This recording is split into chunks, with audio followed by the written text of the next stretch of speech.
ये सच है सबसे बड़ा, और मृत्यु सबसे बड़ा सच है। और जब जीवन सबसे बड़ा सच है कि हमें एक बार मिलता है, तो उसको बहुत खूबसूरती से जी के जाना है। बहुत से बच्चे मुझसे पूछते हैं कि सर लक्ष्य क्या बनाएं। याद रखना, जीवन से बड़ा कोई लक्ष्य नहीं है। जीवन से बड़ा कोई लक्ष्य नहीं होता। इस जीवन को ऐसा बना जाओ कि ये महक जाए।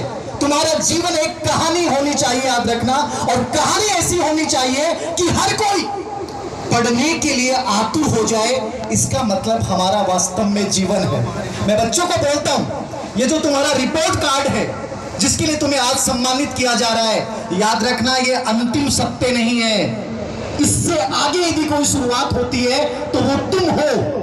तुम जो आगे करोगे वही तुम्हारा जीवन होगा, याद रखना। मैं मानता हूं कि यहां से तुम जब लौट के जाओगे ना, तो एक संकल्प लेके जाना कि देवधाम जोधपुरिया की भूमि पे आया हूं, यहां से सम्मानित होके जा रहा हूं। अगली बार या आज से 5 वर्ष बाद, 7 साल बाद मैं इस स्टेज पे मुख्य अतिथि के रूप में या विशिष्ट अतिथि के रूप में मुझे बुलाया जाएगा।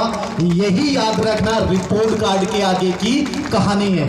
तुम यहां तक जो पहुंचे हो उसके भी जिम्मेदार तुम हो, और तुम आगे जो जाओगे उसके जिम्मेदार भी तुम हो। यदि तुमने वो सोच लिया जो तुम बनना चाहते हो, याद रखना बन जाओगे। आप लोगों की जो परसेंटेज में सुन रहा था, गिरिराज जी बोल रहे थे 90%, 95%, 98%। मुझे बड़ा अफसोस होता है कि मैं आपको भी संबोधित कर रहा हूं। मैं 10वीं क्लास में बाई ग्रेस पास हुआ। ये बात अलग है कि आज राजस्थान प्लस भारतवर्ष का हर शिक्षक भर्ती और कंपटीशन की तैयारी करने वाला बच्चा जानता है। लेकिन याद रखना, एक बात कहूंगा, तुम देखते हो कामयाबी मेरी, एक बार मन करे तो मेरा संघर्ष देखने आना। एक बार मन करे तो मेरा संघर्ष देखने आना। तुम देखते हो कदमों के निशान मेरे, एक बार मन करे तो तुम खुद अपने निशान बना के जाना, खुद अपने निशान बना के जाना। हमारे जीवन का उद्देश्य ही होना चाहिए, जहां जिए जहां जाए ऐसा जीवन जिए कि हमारा समाज, हमारा राष्ट्र, हमारी जाति या हमारे परिवार के लोग हमेशा ये फील करें कि मैंने कोहिनूर को जन्म दिया था।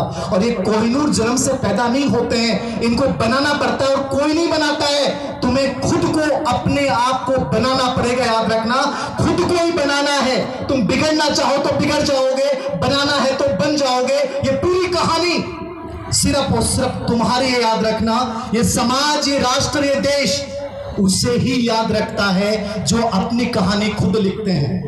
आपने स्टीव जॉब्स के बारे में सुना होगा, और मैं हमेशा कहता हूं तुम्हारी जवानी के 20 और 30 के दशक जिस दौर से हम जा रहे हैं, मैं गुर्जर समाज के युवाओं को कई बार देखता हूं, उन्हें कहता भी हूं, याद रखना, जितनी ऊर्जा तुम और चीजों में लगाते हो, यदि इतनी ऊर्जा एक बार अपने आप को बनाने में लगा दोगे ना, मैं कहता हूं पूरा राष्ट्र आश्चर्यचकित होकर देखेगा कि ये कौन सी कौम है, वही कौम है जब खड़ी होती है सिंहासन हिल जाते हैं। और हिलाए तुम लोगों ने, फिर ऐसा क्यों नहीं कर सकते हम लोग कि एक बार पूरा ध्यान, पूरी ऊर्जा, पूरी शक्ति सिर्फ और सिर्फ हम अपने को बनाने में करें। याद रखना, जिस दिन तुमने अपने आप पे पूरा ध्यान दे लिया, एक दिन पूरा राष्ट्र, पूरा राज्य, पूरा समाज तुम्हारे ऊपर ध्यान देगा। याद रखना, पूरा राष्ट्र तुम्हारी तरफ ध्यान देगा।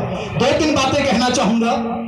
जिंदगी में सफलताएं, असफलताएं, अलग अलग चीजें आएंगी, ये सफलताएं, और हमेशा तैयार रहना। जहां सफलता है वहां असफलता भी मिलेगी, कोई फर्क नहीं पड़ता। हमारा जीवन एक भूखे की लाइन की तरह होता है। भूखे की लाइन सुना है आपने? भूखे की लाइन का मतलब है जो 24 घंटे खुली रहती है। वहां थाली परोसी नहीं जाती, खड़े होकर थाली को उठाना पड़ता है, उठाकर उसमें खाना डालना पड़ता है, डालने के बाद खुद को खाना पड़ता है। याद रखना, आजकल आप लोग पढ़ रहे हो ना कि बच्चे बड़े सुसाइड कर रहे हैं। क्यों कर रहे हैं सुसाइड?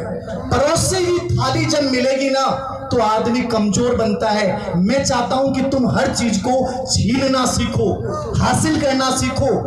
बड़े पड़े ये मत सोचो कि कोई जिंदगी बदलने आएगा, कोई जीवन बदलने नहीं आएगा। ये हमारा जीवन है और ये हमें बदलना है। चाहे समाज की स्थिति हो, हमारा जीवन हो, हमारे परिवार का जीवन हो, पूरी शक्तियां तुम्हारे से शुरू होती है। याद रखना, जब मुझे पता है कि सब कुछ मुझे करना है तो फिर मैं इंतजार क्यों कर रहा हूं? मैं इंतजार क्यों कर रहा हूं? कुछ मैं लिख दूंगा, कुछ रास्ते लिख देगा। तुम लिखते जाओ मुश्किलें, मैं मंजिलें लिख दूंगा। तुम काट दो चाहे पर मेरे, मैं जमीन पे बैठ के आसमां लिख दूंगा। मैं जमीन पे बैठ के आसमां लिख दूंगा। ये आसमां लिखने की कहानी है ना, यही किसी राष्ट्र को, किसी समाज को, किसी जाति को बड़ा बनाती है। आज पूरा युवा मेरे सामने है, बहुत सारे अभिभावक मेरे सामने हैं। मैं सबसे ये कहूँगा, याद रखना, हमें कुछ अलग करना है। हमें 90% की जिंदगी नहीं जीनी है। मैं सिर्फ चाहता हूं कि तुम 10% में आओ, 10% में आओ। वो 10% जिनके पास सर्वाधिक शक्ति है, वो 10% जिनके पास सर्वाधिक पद हैं, वो 10% जो राजनीति, जो प्रशासन, जो हर दृष्टिकोण से पूरे राष्ट्र को संचालित करते हैं, हमें उन 10% लोगों में आना है। हमें 90% की सोच ही नहीं रखनी। 90% कौन है जाने दो। तुम भेड़ बकरी नहीं हो, याद रखना, जो तुम्हें गडरिया हाँकेगा। शेर की तरह बनो। कसाई घर में हमेशा याद रखना, कमजोर को काटा जाता है, निर्बल को काटा जाता है। अपनी शक्ति का एहसास करवाओ कि कोई काटने से पहले सोच सके मैं किसको काट रहा हूं। शेर बनना है, याद रखना। क्या बनना है? शेर बनना है। 5 साल की जिंदगी जियो, 10 साल के जियो, लेकिन जीवन हमेशा महकना चाहिए, याद रखना। और गजब का महकना चाहिए कि हर कोई प्राउड करे। 2 बातें अंतिम रूप से कहूंगा।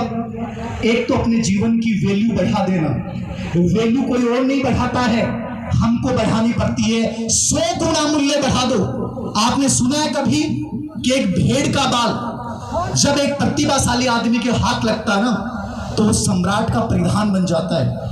एक सहतूत का पत्ता एक प्रतिभाशाली आदमी के हाथ लगता है तो रेशम बन जाता है। एक मिट्टी जब प्रतिभाशाली आदमी के हाथ लगती है तो मीनार बन जाती है। याद रखना, एक गेहूं का दाना होता है छोटा सा, उसको आप चाहो तो पीस के खा लो, चाहो तो बोरी में डाल दो, चाहो तो जानवर को खिला दो।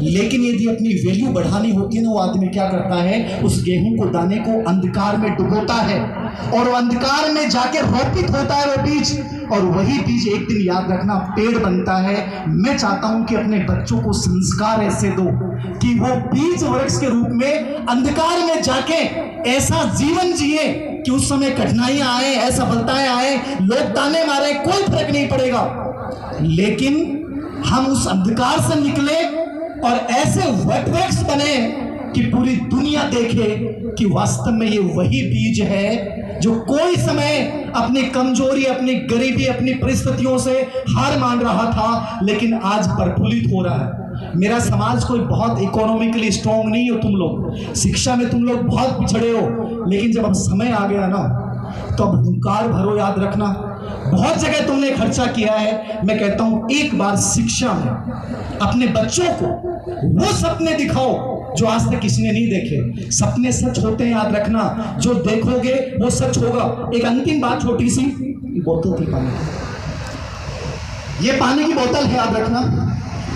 अभी से पानी नहीं है, यहां पानी की बोतल जो मुझे पिलाई गई, याद रखना, ये क्या पिलाएगी? फ्री में पिलाएगी।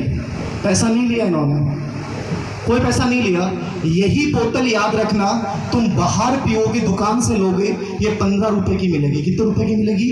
15 रुपए की।